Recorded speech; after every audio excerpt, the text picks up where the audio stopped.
Assalamualaikum warahmatullahi wabarakatuh. Perkenalkan, nama saya Bagas, guru pertama dari kelas 7G, sekolah SMPN 7 Jakarta negeri itu. Saya ingin mereview buku novel yang ini, Mintari, penyulut terampilan cintanya Rumpil. Nah, di buku ini terdapat banyak daftar isi ya. Kalian lihat nih. Kalau ada banyak daftar isinya, kita hanya baca yang penting saja, yang bersambung dari yang awal surat Jepang ini. Ayo mari kita bahas. Hei guys, kita lanjut lagi.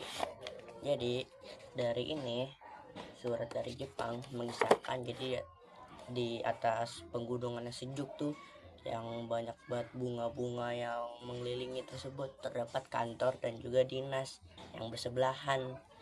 Nah, supaya penghuni dinas tersebut, yaitu IR Mintari atau bisa dipanggil Mbah Mintari, dikasih tengah-tengahnya kasih ini pembatas atau bisa dibilang pagar lah, agar penghuni tersebut atau bisa dibilang IR Mintari tersebut tidak terpengaruh oleh kesibukannya kantor. Jadi dia bisa menempati rumah dinas tersebut dengan tenang. Karena juga gerbang kan masing-masing mempunyainya.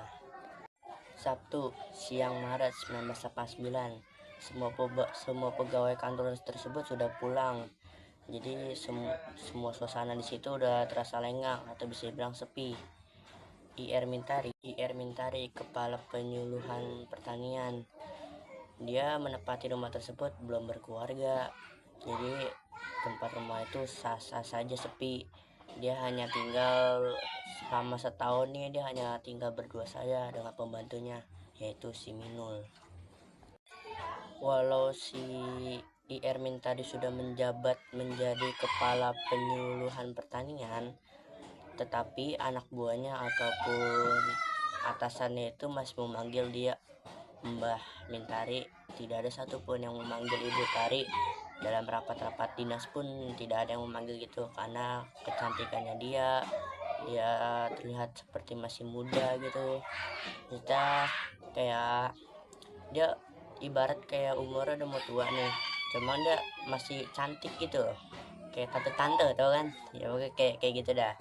Sejak tutupnya kantor tersebut, IR Mintari sedang rebahan di kamarnya selagi dia membolak-balik majalah, mencari pola majalah yang dulu pernah ia baca tapi lupa kapan bulannya itu. Maksudnya lupa kapan dia membacanya lalu di tahun sebelumnya. Hari Minggu, Mbah Mintari atau bisa dibilang IR Mintari, dia ingin ke kota tempat langganan dia ingin menjahit. Jadi dia ingin menjahit baju. Seperti biasa, pembantu Minula setelah setrika bebenah rumah, habis itu dia ngeloyor ke tetangga, ngobrol sama Rodia. Itu kayak ibu-ibu pada umumnya gitu loh, ngobrol-ngobrol ke tetangga sebelah. Ya, setelah itu pas IR Mintari sudah pulang, tiba-tiba ada Pak Karto yang datang ke rumahnya Minul sambil ketok-ketok. Dia awalnya ngomong dulu, Minul, ini ada surat dari Jepang untuk kamu. Awalnya ngomongnya begitu kan. Akhirnya pas dia dipanggil beberapa kali belum ada yang jawab. Akhirnya dia mengambil sebuah batu yang ada di dekatnya, dan gerbang itu dia ketok-ketok, tuk tuk tuk tuk.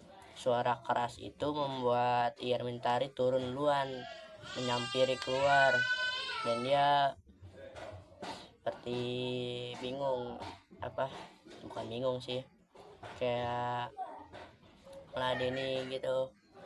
Jadi Pak Karto menjelaskan kalau misalnya ada surat dari Jepang yang ingin dikasih ke Minul. Setelah beberapa lama mereka berdua berbicara, Minul akhirnya datang turun ke bawah. Mendengarkan mereka berdua bicara sebentar, habis itu Pak Karto ngasih, ini Minul suratnya. Habis itu Minul langsung main ngambil, kabur, langsung lari ke kamarnya, ingin sekali membaca surat itu.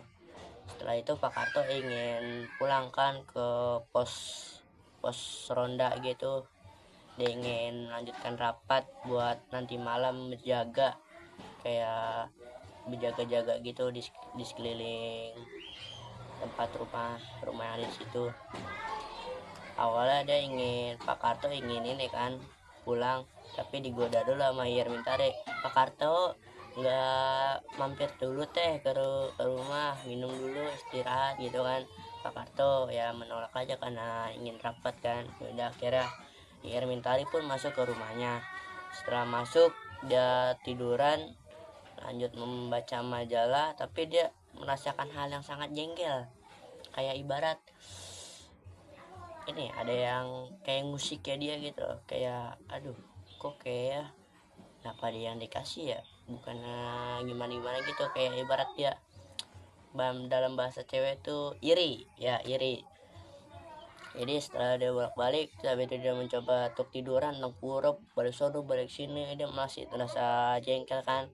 Mungkin dia merasakan jengkel itu dari sikapnya Minul mungkin, tapi nggak mungkin lah. Tapi dia masih Irmintari itu masih kayak berpikir-pikir ulang-ulang lagi, kenapa nih rasanya masih malah makin mulai jengkel lagi tuh. Akhirnya setelah sekian lama nyari, ternyata bukan dari sikapnya Minul, tapi faktor utamanya dari surat dari Jepangnya itu. Jadi pada bulan lalu ada seorang anak yang bernama Sukismo. Dia tuh jadi kayak apa ya, Sukismo tuh seorang pemuda yang terampil, yang dia ahli banget gitu di bidang pertanian, dan juga dia terpilih jadi untuk pekerja magang di Jepang gitu. Jadi sebulan lalu sebelum Sukismo berangkat, Irmintari sudah menitipkan pesan bahwa kalau misalnya di sana kalau misalnya udah sampai nih, sudah melakukan kegiatan, nah dia minta untuk dikirimkan surat dari Jepang. Dia ingin tahu apa saja yang ada di sana, terus kegiatannya kayak gimana. Akhirnya Irmintari pun tahu kalau penyebab utama itu dari situ. Dan juga Irmintari tersadar gitu bahwa dia sebagai perempuan menaruh hati pada Sukismo, atau bisa bilang dia suka lah. Jadi kita bisa dibilang anggap dia tuh kayak guru suka dengan muridnya itu yang sangat terampil dan juga disiplin orangnya. Jadi sebelum Sukismo berangkat ke Jepang, dia sebagai guru mencalonkan tiga orang untuk berangkat kerja magang. Sebelum itu dia mengetes semuanya dulu, dan Sukismo berhasil lolos ke beberapa ini kan.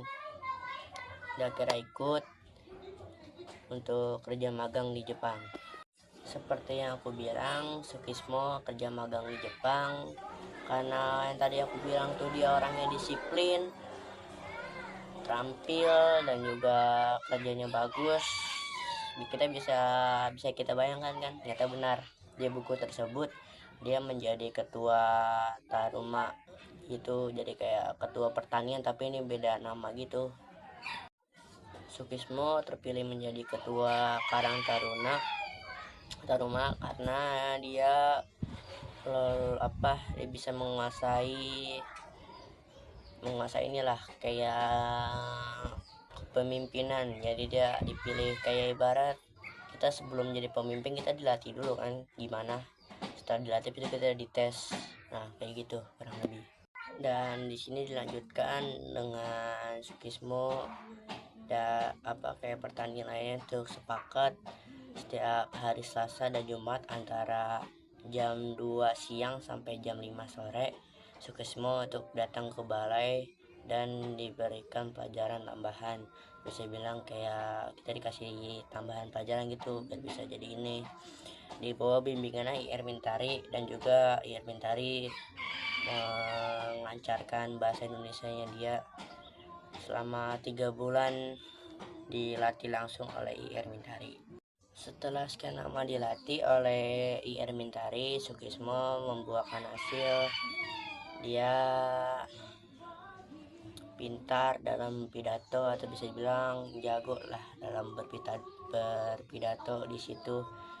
Dan juga dia masih mempunyai kepemimpinan yang sangat bagus. Setelah lama mengajar juga, dari situ IR Mintari mulai diam-diam dan juga mendekati Sukismo, atau bisa bilang yang kita bilang sebelumnya itu dia menaruh rasa suka dalam hati Sukismo itu.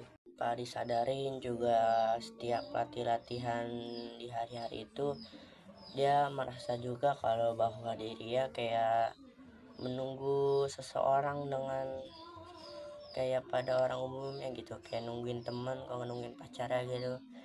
Tapi dia menungguin hari itu agar bisa melatihnya juga, sekaligus dia juga pas latih rasanya getar-getar antara bahagia gitu dan juga senang karena bisa langsung bertemu dengan Sukismo, mendengarkan dia berpidato dan juga melihat dia cara berpidato yang sangat bagus. Dan di buku tentang surat dari Jepang juga menceritakan bahwa satu Sukismo dia hanya seorang lulusan SD, hanya buruh tani, dan juga dia hanya anak seorang dari janda miskin. Asal usul pun juga tidak jelas, dan juga dia tidak mempunyai bibit bebet bobot gitu di bukunya seperti itu, tapi saya tidak tahu artinya, nanti mungkin akan saya cari tahu. Statusnya pun juga dianggap sangat rendah dan juga itu dikasih pembatas agar tidak terjemani, atau bisa bilang untuk menghormatinya. Saat IR Mintari memikirkan surat Sukismo yang dijanjikan oleh surat Jepang dan Sukismo yang dijanjikan oleh Sukismo sebelum dia berangkat ke Jepang beberapa minggu lalu, dia rasanya kayak menaruh rasa kepedulian kepada Sukismo. Setelah dia pas dia lagi memikirkan, tiba-tiba pembantunya yaitu si Minul berkata air panasnya sudah siap di kamar mandi. Dia bangun secara segoyongan, atau bisa bilang rasa malas, dan juga saat mengambil sendal dia seperti ada yang kurang satu sendalnya. Pas dicarinya dia tadi di kolong tempat dia tadi tiduran, dia ngambil sendal dan pergi langsung ke tempat kamar mandi untuk bergegas mandi. Kita lanjut ke cerita berikutnya, yaitu pemuda desa. Dan ini berhubungan dengan yang sebelumnya, cuma ini menceritakan tentang Sukismo, yaitu muridnya dari IR Mintari. Jadi dalam buku ini Sukismo menceritakan kalau dia mengisi waktu luangnya untuk kerja biasa tuh, nggak kerja keras untuk mendapatkan upah, dan hasil semangat dan kerja kerasnya Sukismo berhasil menghidupi diri dan juga seorang ibunya yang ternyata ibunya itu seorang janda yang ditinggal oleh almarhum ayahnya, seorang juru ulu-ulu pengairan di desa tersebut. Ayahnya meninggal karena almarhum ayahnya Sukismo meninggal saat Sukismo masih dalam kandungan.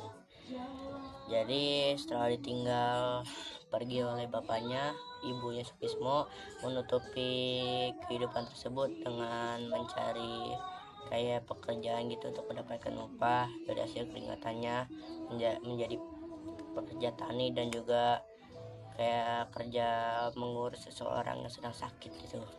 Sejak kecil juga Sukismo dididik oleh ibunya dengan kayak sikap disiplin, rapi gitu, maksudnya kayak sejenisnya.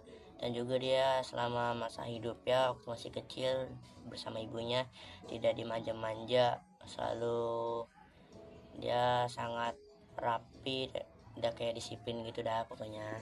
Di samping situ juga ibu ya menerapkan disiplin, rajin, jujur, dan juga taat.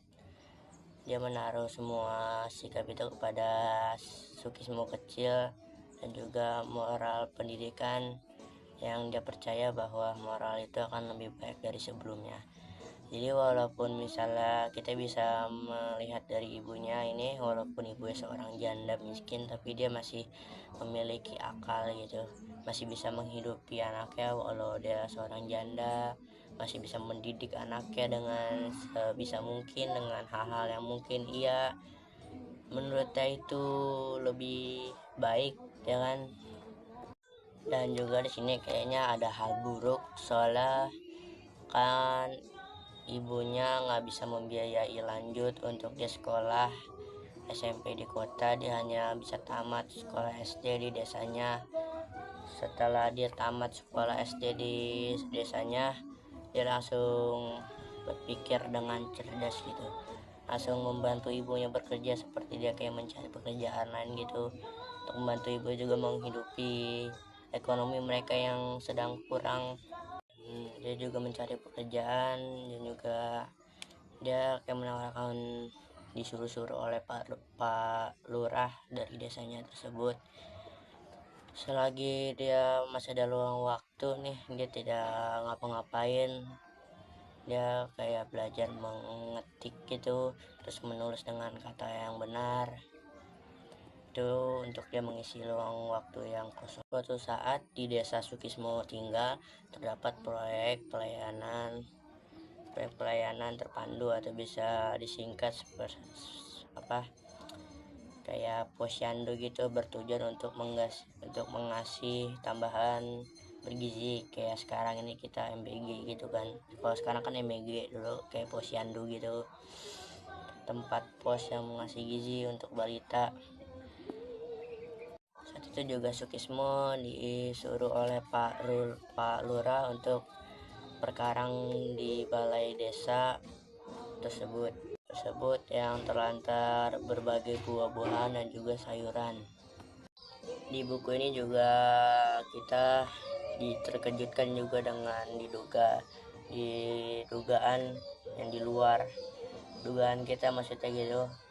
Semua pekerjaan yang disuruh Pak Lurah pada Sukismo di balai desa tersebut, terlantar buah-buahannya juga sayuran tadi, itu juga membuahkan hasil selama 4 bulan, menjadi lambungan gizi bagi balita, karena situ banyak persediaan buah-buahan gitu. Juga di sini diceritakan yang Sukismo disuruh di perkarangan balai desa yang awalnya tak terawat dan juga kayak kosong gitu, nggak ada yang bikin apa kok nggak nempatin. Ini sekarang menjadi tempat yang hijau, banyak sayuran, buah-buahan yang ditanam-tanami. Juga di situ terus terdapat kacang panjang, tomat, terong, timun, pepaya, dan juga pisang selama semusim itu. Di buku ini juga diceritakan produk sayurannya juga berlebihan, jadi guru-guru dan yang berada di pos juga mendapatkan jatahnya, kebagian makan bergizinya juga dia. Karena prestasi yang Sukismo capai saat ditugaskan di balai desa, dia mendapatkan kesempatan untuk mengikuti kursus pembunda tani, mengikuti kursus di kecamatan, dan juga paling muda yang paling kecil yang pernah mengikuti kursus tani tersebut. Di buku ini juga diceritakan kalau pada waktu diadakan rapat para remaja Sukismo ditunjuk untuk menjadi pembantu umum yang ada pada pengurus Karang Taruna yang baru dibentuk. Di buku juga diceritakan walau Sukismo masih terlihat kecil, para remaja yang ada di rapat tersebut sepakat bahwa Sukismo diminta untuk menjadi kayak pemimpin baru ya gitu, karena dia rajin, mudah dimintai tolong apapun, dan juga dia rajin mengerjakan apapun saja yang disuruh-suruh gitu. Untuk mencari dana, Sukismo dengan kecerdikannya dia mendatangi ibu-ibu yang mampu untuk membantu program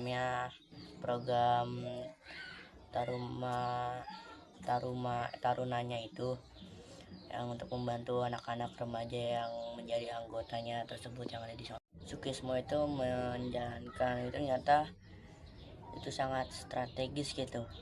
Dia menjalankannya, jadi setelah dia datang kepada ibu-ibu untuk membantu putra putrinya yang terdapat kerja program di sana, dia mendapatkan beberapa dana untuk bisa membantunya gitu, dari maupun itu fisik atau keuangan. Dengan senang hati ibu-ibu yang dia datangin Sukismo memberikannya dengan senang hati gitu. Pada hari Minggu atau hari-hari yang libur, ibu dan anak-anak juga membantu menanami pakarang yang ada di sana. Ibu-ibu dan anak tersebut menanami sayuran yang disebut, dan lahan-lahan yang kosong dia ditanami labu siam, pisang kepok, terus jahe, lengkuas, kunyit dan sebagainya. Apabila ada tempat atau lahan kosong yang ada di situ, maka remaja-remaja yang ada di Karang Taruna mendapatkan tugas untuk memanfaatkan lahan kosong itu untuk membantu programnya gitulah. Di buku sini juga menceritakan kalau Pak Lurah juga bangga dengan kedatangannya Pak Camat dan juga Bapak Bupati yang datang ke desanya khusus untuk melihat mereka bekerja, yang kayak remaja bekerja di Taruma oleh Karang Taruna, dan juga kemajuan desa yang diberkati oleh Karang Taruna. Lomba Agustusan juga Sukismo berhasil membawa Karang Taruna menjadi juara di tingkat kabupaten tersebut. Yang mereka dapatkan, Sukismo meminta kepada bupati untuk dibelikan pipa parlon yang kurang lebih panjangnya 3 km untuk menyalurkan air bersih yang ada di kaki Bukit Segunung ke desanya. Tani di tingkat provinsi dengan biaya sepenuhnya ditanggung oleh Balai Penyuluhan Pertanian. Sukismo bahkan juga mendapat baju seragam, tas, sepatu, dan topi, serta uang saku. Pada kursus tersebut, di luar dugaan, Sukismo mendapatkan predikat juara pertama, sekaligus peserta yang paling disenangi oleh para instruktur, guru, maupun sesama peserta kursus. Hal ini sebenarnya tidak mengherankan karena banyak peserta kursus pemuda tani yang sebenarnya bukan betul-betul petani.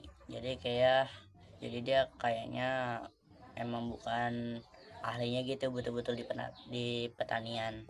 Diikutkan kursus pemuda tani hanya karena ia anak kepala desa, anak pegawai pertanian, dan juga anak pejabat. Jadi karena anak-anak tingkat tinggi tersebut dia jadi dikhususkan untuk mengikuti tersebut. Karena Sukismo berhasil memimpin Karang Taruna menjadi kayak juara gitu, dan setelah itu dia kembali dipilih untuk menjadi ketua dari Karang Taruna tersebut. Pemilihan ketua kelompok tani kali ini sedikit dinodai dari kasakusuk dari ketuanya Bu Moni sebagai kepala wanita dah. Dia kayak mengasih atau membagikan uang kepada peserta yang memilih Sukismo untuk menjadi ketua selanjutnya. Buku ini juga menjelaskan ulahnya Bu Moni ini tidak diperlukan, atau bisa bilang kayak nggak ada perlunya gitu ngasih uang. Walaupun dikasih uang juga Sukismo bakal jadi ketua tani selanjutnya, karena memang nggak ada lawan atau nggak ada pun suatu seseorang gitu yang ingin menjadi ketua. Kayak misalnya persandingan kayak misalnya ada orang nih mau jadi ketua, nah ada orang lagi yang mau jadi ketua, kayak berduel gitu. Hal itu hanya untuk menarik simpati dari Sukismo, hal yang sangat tidak terpuji dari Bu Moni. Tetapi Sukismo juga menjadi kecewa kepada Bu Moni, karena seharusnya pemilihan ketua kepada Sukismo itu berjalan dengan lancar dan juga sempurna. Kali ini tidak sempurna karena ada beberapa yang memilih Sukismo disogok uang oleh Bu Moni. Pilihan tersebut juga menjadikan Sukismo menjadi ketua petani yang paling muda banget dibandingkan pemilihan dia yang lainnya, sudah kayak anggota-anggota yang lain gitu yang sudah tua atau ya remaja gede gitu. Walau Sukismo sudah menjadi ketua kelompok tani, tapi para remaja yang ada di Karang Taruna masih ingin menjadikan Sukismo untuk menjadi ketua di Karang Taruna tersebut. Dudukan Sukismo menjadi unik karena dia terdapat ada 3 yang dia pangku sendirian tersebut, yaitu yang pertama itu predikat ya. Yang pertama ada ketua kelompok tani, yang kedua ada ketua Karang Taruna, dan yang ketiga juga dia kadang-kadang menjadi wakil pemuda tani. Sangat muda, sering bergelut dengan lumpur, ototnya kekar, tapi kelihatan lebih matang dari umur sebenarnya, atau bisa dibilang dia kayak sudah benar-benar siap banget dari umur sebenarnya itu kan. Kayak misalnya kita umur 10 nih, kita masih di maksudnya kayak di kapitalisasi itu masih kayak nyantai-nyantai kan. Tapi beda cerita kalau misalnya orang yang sudah siap gitu menjalani hidup dari umur segitu, maksudnya udah ngerti tentang kehidupan juga dan juga ekonomi. Juga Sukismo mempunyai pengalaman unik dengan Bu Moni, seorang janda muda kaya dan juga cantik yang terdapat ada di desa itu.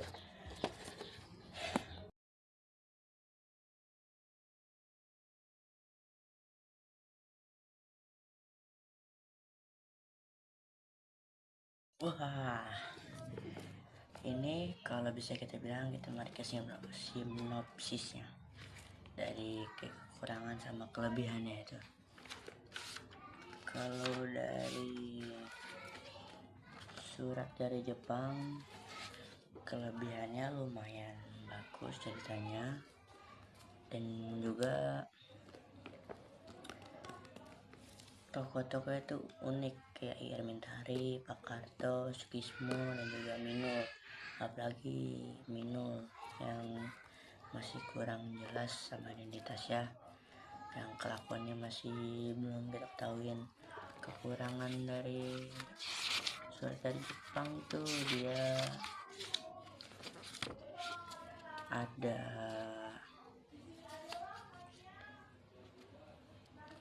ada kata-kata yang tahu bahwa Mino orang yang bodoh nih. Kata enggak? Tuh.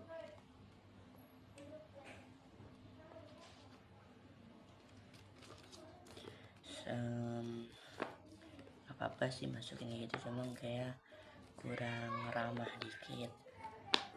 Terus itu yang untuk surat dari Jepang.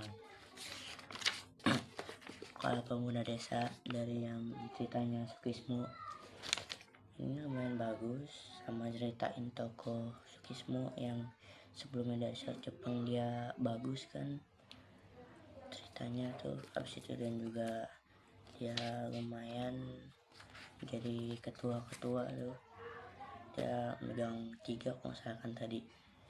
Jadi ketua yang dari pantai, dari tani, terus wakil ketua lagi. Cuman dia kekurangannya tuh ada di kelakuan si Bu Moni, karena dia menyogok bagian sini, menyogok dan juga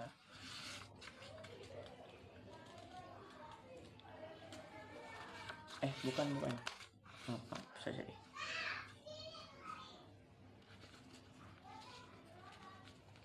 Yang bagian sini sekitar sini yang menyogok. Tadi salah itu. Terus juga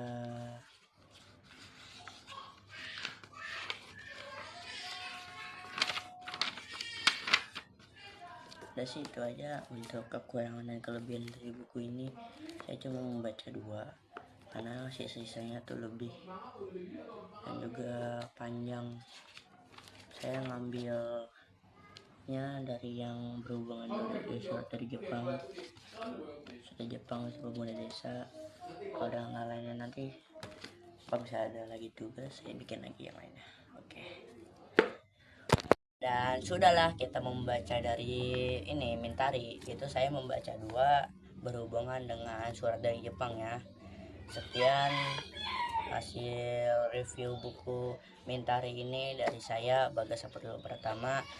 Mohon maaf jika tadi ada kata-kata yang mungkin saya salah, yang mungkin kalian kira saya salah gitu, atau enggak ada mungkin kayak saya masih kurang mereview. Saya meminta mohon maaf karena saya masih belum bisa mereview semuanya, karena itu banyak ceritanya. Sekian dari kami, wassalamualaikum warahmatullahi wabarakatuh. Bye.